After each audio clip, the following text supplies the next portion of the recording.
Supporting IT sector as India's growth engine. India is a global leader in software development services, IT-enabled services, knowledge process outsourcing services, and contract R&D services relating to software development. These businesses and their segments are quite interconnected with each other. All these services are proposed to be clubbed under a single category of information technology services with a common safe harbor margin of 15.5% applicable to all.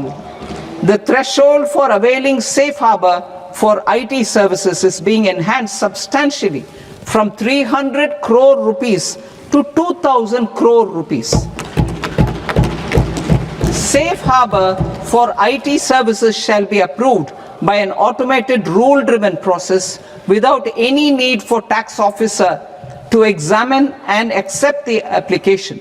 Once applied by an IT services company, the same safe harbor can be continued for a period of 5 years at a stretch at its choice. For IT services companies who want to conclude advanced pricing agreement, APA, I propose to fast-track unilateral APA process for IT services and endeavor to conclude it within a period of 2 years. The period of 2 years can be extended by a further period of 6 months on taxpayers' request. I propose to extend the facility of modified returns available to the entity entering APA to its associated entities also. Attracting global business and investment. Recognizing the need to enable critical infrastructure and boost investment in data centers, I propose to provide tax holiday till 2047 to any foreign company that provides cloud services to customers globally by using data center services from India.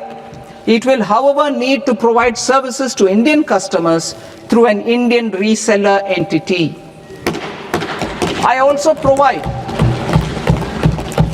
propose to provide a safe harbor of 15% on cost in case the company providing data center services from India is a related entity. To harness the efficiency of just-in-time logistics for electronic manufacturing, I propose to provide safe harbor to non-residents for component warehousing in a bonded warehouse at a profit margin of 2% of the invoice value. The resultant tax of about 0.7% will be much lower than in competing jurisdictions. To provide fillip to toll manufacturing in India, I propose to provide exemption from income tax for 5 years to any non-resident who provides capital goods, equipment, or tooling to any toll manufacturer in a bonded zone. To encourage vast pool of global talent to work in India for a longer period of time, I propose to provide exemption to global, non-India sourced income of a non-resident expert for a stay period of 5 years under notified schemes.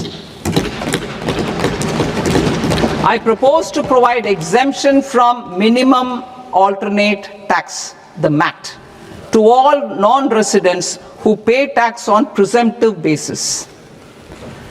Tax administration. I propose to constitute a joint committee of Ministry of Corporate Affairs and Central Board of Direct Taxes for incorporating the requirements of income computation and disclosure standards, the ICDS, in the Indian Accounting Standards Ind AS itself. Separate accounting requirement based on ICDS will be done away with from the tax year 27-28. To support Prime Minister Modi's vision of homegrown accounting and advisory firms to become global leaders, I propose to rationalize the definition of accountant for the purposes of safe harbor rules. Other tax proposals. Change in taxation of buyback was brought into address the was brought in to address the improper use of buyback route by promoters. In the interest of minority shareholders, I propose to tax buyback for all types of shareholders as capital gains. However, to disincentivize misuse of tax arbitrage, promoters will pay an additional buyback tax. This will make effective tax 22% for corporate promoters.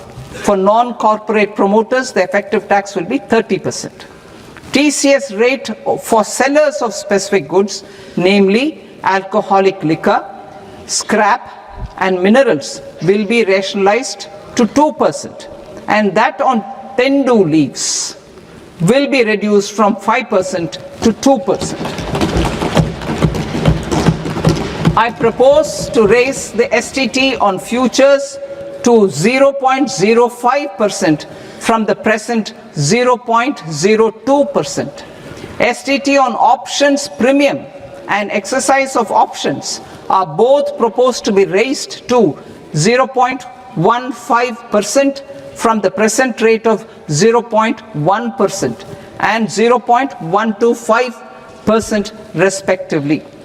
We reformed the taxation landscape for corporates in 2019 by providing them a simplified regime with lower tax rate so that they could productively focus on business rather than on claim of deductions and exemptions.